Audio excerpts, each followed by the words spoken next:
The haunted minds থেকে আমি সিদ্ধার্থ। আপনারা শুনছেন আজকের গ্রাম বাংলা ভূতের গল্প, মৃত্যুর সঙ্গী। গ্রামের বহু প্রবীণ মানুষ আজও বিশ্বাস করেন মাঝরাতে কিছু রাস্তা এমন আছে যেখানে একা চললে আপনি কখনো একা থাকবেন না। রাত 12:47, বৃষ্টি থেমেছে মাত্র। ভেজা মাটির গন্ধে ভারী হয়ে গেছে বাতাস।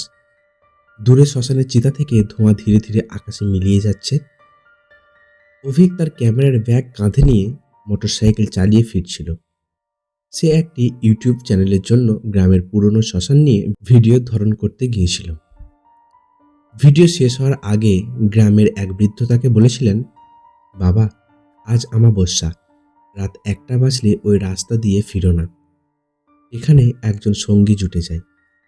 সে পথ চায় না, মানুষ চায়। অভিক হেসে বলেছিল, আমি ভূতে বিশ্বাস করি না কাকু। বৃদ্ধ শুধু মৃদু হেসে বলেছিলেন, আজ রাতের পর বিশ্বাস করবি। রাত ঠিক 1টা। মোটরসাইকেলের ইঞ্জিন হঠাৎ বন্ধ হয়ে গেল। মোবাইলে নেটওয়ার্ক নেই। চারিদিকে এমন নীরবতা যেন পৃথিবীতে আর কোনো জীবিত মানুষ নেই। হঠাৎ অন্ধকারের ভেতর থেকে ধীরে ধীরে বেরিয়ে এলো এক লম্বা ছায়ামূর্তি। সাদা ধুতি, ভেজা পাঞ্জাবি, চোখ দুটো অস্থায়ী ফ্যাকাশে। লোকটি বলল, আমাকে একটু এগিয়ে দেবে? কথাগুলো ছিল স্বাভাবিক, কিন্তু তার ঠোঁট নড়ছিল না। অভিক ভেবেছিল হয়তো কোনো অসহায় বৃদ্ধ। সে বলল, উঠুন। লোকটি পেছনে বসতেই বাইক নিজে থেকেই স্টার্ট হয়ে গেল। কিন্তু কয়েক সেকেন্ড পরেই অভিক বুঝল তার শরীর বরফের মতো ঠান্ডা হয়ে যাচ্ছে। সে রেয়ার ভিউ মিররে তাকালো। পেছনের সিটে কেউ নেই, কিন্তু কষ্ট অনুভব করছে কেউ বসে আছে।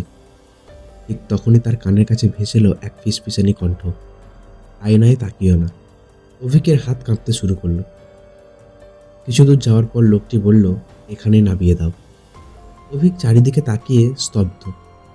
এটা সেই জায়গা যেখানে 30 বছর আগে একটি বাস খাদে পড়ে একসঙ্গে 32 জন মারা গিয়েছিল। লোকটি নেমে দাঁড়ালো, তারপর ধীরে ধীরে মাটিতে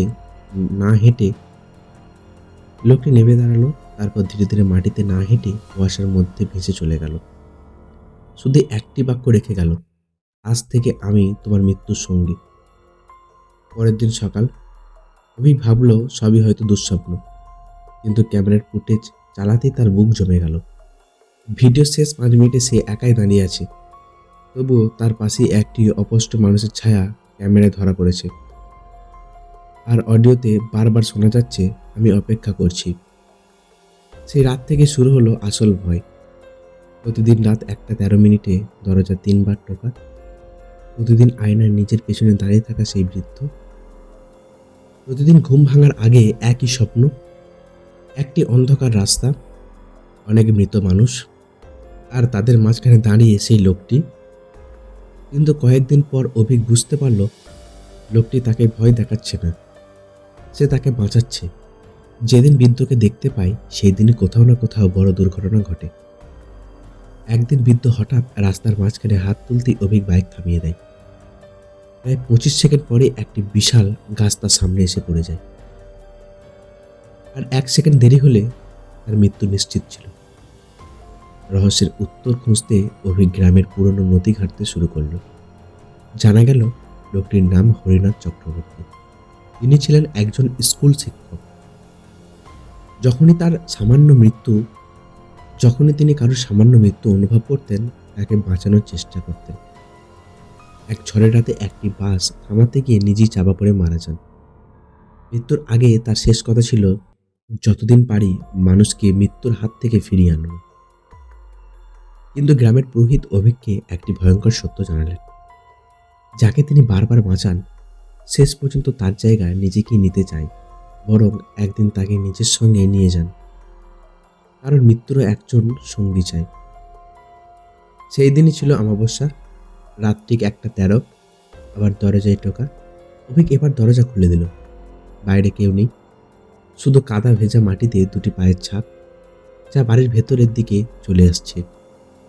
তারপর ঘরের আলো একসঙ্গে নিভে গেল। অন্ধকারের মধ্যে সে পরিচিত কণ্ঠ, আজ শেষবারের মতো এসেছি। অভিক কাঁপা গলায় বলল, আমাকে কি নিয়ে যাবেন? বৃদ্ধ বৃদ্ধ দীর্ঘক্ষণ চুপ করে থেকে বললেন, না, আজ নয়। আজ অন্য একজনের মৃত্যু লেখা আছে। তুমি এখনো বেঁচে থাকো, কারণ তোমার গল্প মানুষকে সাবধান করা। কথা শেষ হতেই জানলার বাইরে প্রবল ঝড় শুরু হলো। বিদ্যুতের ঝলকে শেষবারের মতো দেখা গেল। সাদা পোশাকের বৃদ্ধ ধীরে ধীরে কুয়াশার ভেতরে বিলিয়ে যাচ্ছে। তারপর আর কখনো তাকে দেখা যায়নি। গল্পটা এখানেই শেষ হয়ে যাওয়ার কথা ছিল, কিন্তু অভিকের জীবনে সেই রাত ছিল কেবল শুরু। বৃদ্ধ অদৃশ্য হয়ে যাওয়ার পর টানা 7 দিন সবকিছু স্বাভাবিক ছিল। দরজায় আর টোকা পড়েনি, আয়নায় আর সেই মুখ দেখা যায়নি। অভিক ভাবল হয়তো সত্যি আত্মাটি মুক্তি পেয়েছে। অষ্টম দিনের রাতে সে ক্যামেরায় মেমোরি কার্ড থেকে পুরনো ভিডিওগুলো কম্পিউটারে কপি করছিল। হঠাৎ একটি ভিডিও নিজে থেকেই চালু হয়ে গেল।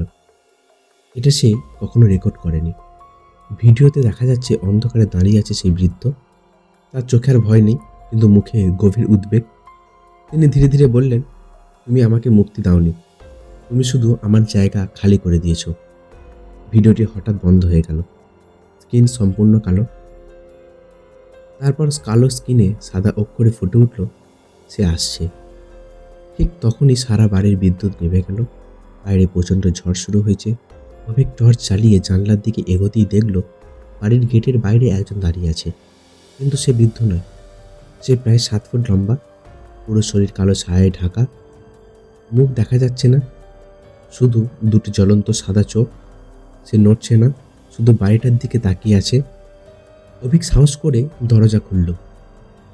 বাইরে বেরোতেই ছায়ামূর্তি অদৃশ্য হয়ে গেল, কিন্তু ভেজা মাটিতে অসংখ্য পায়ের ছাপ, যেন শত শত মানুষ একসঙ্গে সেখানে দাঁড়িয়ে ছিল। পরের দিন গ্রামের সবচেয়ে বৃদ্ধ পুরোহিত সব শুনে থমকে গেলেন। তিনি ফিসফিস করে বললেন, তুমি মৃত্যুর সঙ্গীকে দেখেছ, কিন্তু এখন যে এসেছে সে মৃত্যু নয়, সে মৃত্যুর সংগ্রাহক। অভিক অবাক হয়ে জিজ্ঞাসা করল, ওটা কি? পুরোহিত উত্তর দিলেন, যে আত্মার সমসময় মারা যায় তাদের নিয়ে যাওয়ার জন্য একটি অশুভ শক্তি আসে। সেই শক্তির মুখ কেউ কখনো দেখেনি। যে দেখে সে বেশি দিন বাঁচে না।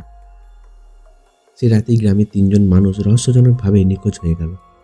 কোনো লাশ পাওয়া গেল না, শুধু তাদের বাড়ির দরজার সামনে কাদায় একই ধরনের পায়ের ছাপ। অভিক বুঝতে পারল এবার শুধু তার জীবন নয়, পুরো গ্রামের উপর নেমে আসছে অজানা এক অন্ধকার। আর ঠিক রাত 1:13 দরজায় আবার 3বার টোকা পড়ল। অভিক দরজা খুলতেই স্তব্ধ হয়ে গেল। সে বৃদ্ধ আবার দাঁড়িয়ে আছেন, কিন্তু এবার তার সাদা পোশাক রক্তে ভেজা।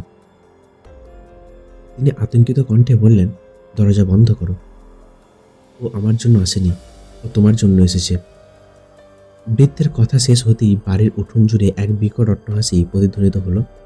অন্ধকারের মধ্যে ধীরে ধীরে ফুটে উঠল দুটি জ্বলন্ত চোখ, আর সেই চোখ দুটো এক দৃষ্টিতে তাকিয়ে আছে রাহুল ও অভিকের দিকে। উঠোন জুড়ে অট্টহাসি থেমে যেতেই চারিদিকে আবার নিস্তব্ধ হয়ে গেল, কিন্তু সেই নীরবতা ছিল আরো ভয়ঙ্কর। অভিক দেখল অন্ধকারের মধ্যে জ্বলজ্বল করা দুটি চোখ ধীরে ধীরে তার দিকে এগিয়ে আসছে। যতই কাছে আসছে চারিপাশের বাতাস ততই বরফের মতো ঠান্ডা হয়ে যাচ্ছে। গাছের পাতা নড়ছে না, কুকুরের ডাক নেই, ঝিঝি পোকার শব্দ থেমে গেছে। দরজার সামনে দাঁড়িয়ে থাকা বৃদ্ধ এবার প্রথমবারের মতো কঠোর গলায় বলল, আমার পেছনে দাঁড়াও। যাই দেখো, কোনো অবস্থাতেই ওর চোখের দিকে তাকাবে না। অভিক কাঁপতে কাঁপতে বৃদ্ধের পেছনে দাঁড়ালো। কয়েক মুহূর্ত পরে কালো ছায়াটি স্পষ্ট হয়ে উঠল। তার কোনো মুখ নেই, কোনো হাত নেই, শুধু কুয়াশার মতো কালো শরীর আর দুটি জ্বলন্ত সাদা চোখ। অনেক বছর ধরে আমি অপেক্ষা করছি, এবার আমার নতুন সঙ্গী চাই। বৃদ্ধ দৃঢ় কণ্ঠে উত্তর দিলেন, না, ওর সময় এখনো আসেনি। ছায়ামূর্তিটি হেসে উঠল, তোমার সময়ও তো শেষ হয়ে গেছে, তবুও তুমি নিয়ম ভেঙে মানুষকে বাঁচিয়েছ। তার শাস্তি তোমাকেই দিতে হবে। হঠাৎ চারিদিক থেকে অসংখ্য ছায়া বেরিয়ে এলো। তারা যেন সেই বাস দুর্ঘটনায় নদীতে ডুবে যাওয়া মানুষ, ঝড়ে মারা যাওয়া পথিক, অসংখ্য অশান্ত আত্মা। তারা সবাই একসঙ্গে বলল, আমাদের মুক্তি দাও, বৃদ্ধ অভিকের দিকে তাকিয়ে বললেন, তুমি কি আমাকে বিশ্বাস করো? অভিক মাথা নাড়ল। তাহলে ভয় পেও না, আজ সব শেষ হবে। বৃদ্ধ ধীরে ধীরে সেই কালো ছায়ামূর্তির দিকে এগিয়ে গেলেন। তার শরীর থেকে সাদা আলোর ঝলক বেরোতে শুরু করলো। মুহূর্তের মধ্যে চারিদিক আলোকিত হয়ে উঠল। ছায়ামূর্তিটি প্রচণ্ড গর্জন করে উঠল। মাটি কেঁপে উঠল। বাতাসে ছাই উঠতে লাগলো। তারপর এক বিকট শব্দে এক বিকট শব্দের সঙ্গে সাদা আলো আর কালো অন্ধকার একে অপরের সঙ্গে মিলিয়ে গেল। অভিক চোখ বন্ধ করে ফেলল। সবকিছু শান্ত হতে কয়েক মিনিট লেগেছিল। চোখ খুলে সে দেখল উঠোনে কেউ নেই। না সেই বৃদ্ধ, না কোনো ছায়ামূর্তি। শুধু মাটিতে পড়ে আছে একটি পুরনো পিতলের লণ্ঠন। লণ্ঠনের নিচে ভাঁজ করা একটি কাগজ। কাগজে লেখা, যেদিন মানুষ নিজের জীবনের চেয়ে অন্যের জীবনকে বেশি মূল্য দেবে, সেদিন মৃত্যু তার সবচেয়ে বড় শক্তি হারাবে। আজকের গল্প এই পর্যন্তই বন্ধুরা। দেখা হবে কালকে আবার একটা নতুন গল্পের সঙ্গে। গল্পটি ভালো লাগলে একটা লাইক করবেন, একটা কমেন্ট করবেন। আর এরকম নতুন নতুন ভূতের গল্প শুনতে চ্যানেলটিকে সাবস্ক্রাইব করবেন।